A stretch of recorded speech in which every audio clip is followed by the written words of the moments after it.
De cores discretas ou fortes, a tinta personaliza a sua decoração interior. Quando as paredes estão bem preparadas, a aplicação da tinta é bastante rápida. Terá necessidade de tinta.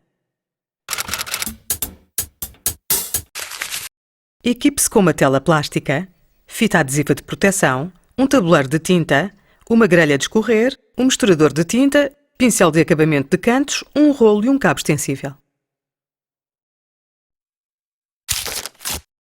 Preveja a utilização de luvas de uso doméstico e um fato de proteção.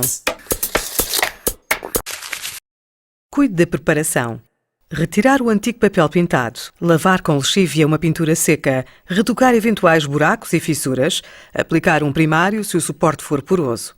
Tudo preparações que condicionam a qualidade do resultado. Se desejar repintar toda a divisão, comece pelo teto. Proteger bem o solo com uma tela plástica fixada com fita adesiva em toda a periferia da divisão. Pense também em retirar as tampas das tomadas elétricas e interruptores após ter cortado a alimentação elétrica. Delimite as zonas a pintar, protegendo os contornos do teto com a fita adesiva de proteção e, de igual modo, os rodapés, se eles tiverem que ser pintados com uma tinta diferente. Proceda da mesma maneira para os caixilhos e portas e janelas. As tintas acrílicas, resinas aquosas e alcoídicas, resinas sintéticas, são adequadas a todas as divisões secas da casa. Existem qualidades adaptadas às divisões úmidas, resistentes aos vapores de água e gorduras. Do lado do aspecto, o mate, o acetinado e o brilhante adequam-se às divisões secas. Para as divisões úmidas deve privilegiar-se o aspecto acetinado ou brilhante, mais fácil de lavar com lexívia. Misture a tinta na sua lata, agitando durante alguns instantes com o misturador até obter uma mistura homogénea.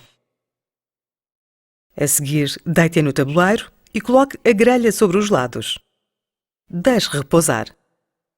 O pincel de acabamento é a ferramenta ideal para as zonas delicadas, como ao longo dos rebordos do teto, no canto das paredes, ao longo dos rodapés ou em redor das tomadas e interruptores. Insira metade das cerdas na tinta e esprema contra a grelha. Pinte ao longo dos rebordos, ladeando a fita adesiva de proteção, sem carregar demais. Retirar as fitas quando a tinta coagular. Mergulhe o rolo. Mergulhe metade do rolo e espalhe a tinta rolando-a contra a grelha. Repita a operação se necessário. Eventualmente, pode separar o bordo do rolo. Trabalhe por zonas de 1 metro quadrado, começando pelo cimo da parede.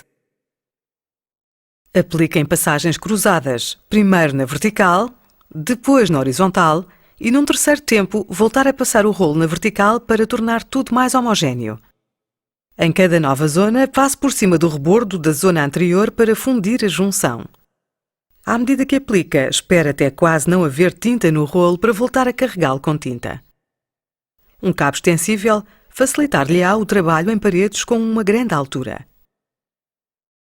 Se for destro, comece a pintar a parede a partir da direita e do lado contrário se for canhoto. Uma simples precaução para manter a superfície não pintada do lado da mão que está livre, no caso de inadvertidamente se apoiar na parede. Uma temperatura média de 18 graus é o ideal para aplicar a tinta. Se for importante arejar a divisão, evite, no entanto, as correntes de ar que aceleram a secagem e podem criar marcas de junção. Se for necessária uma segunda demão, recomece as operações de maneira idêntica, mas espere pelo menos 12 horas antes de aplicar a demão seguinte. Retirar a fita de proteção enquanto a tinta ainda está fresca para evitar escamá-la e não se esqueça de voltar a montar as suas tomadas e interruptores. Limpe o pincel e o rolo sem demora com o tipo de solvente indicado na embalagem ou água rás. Paredes lisas ou cores combinadas, liberta a sua criatividade e transforma a sua casa.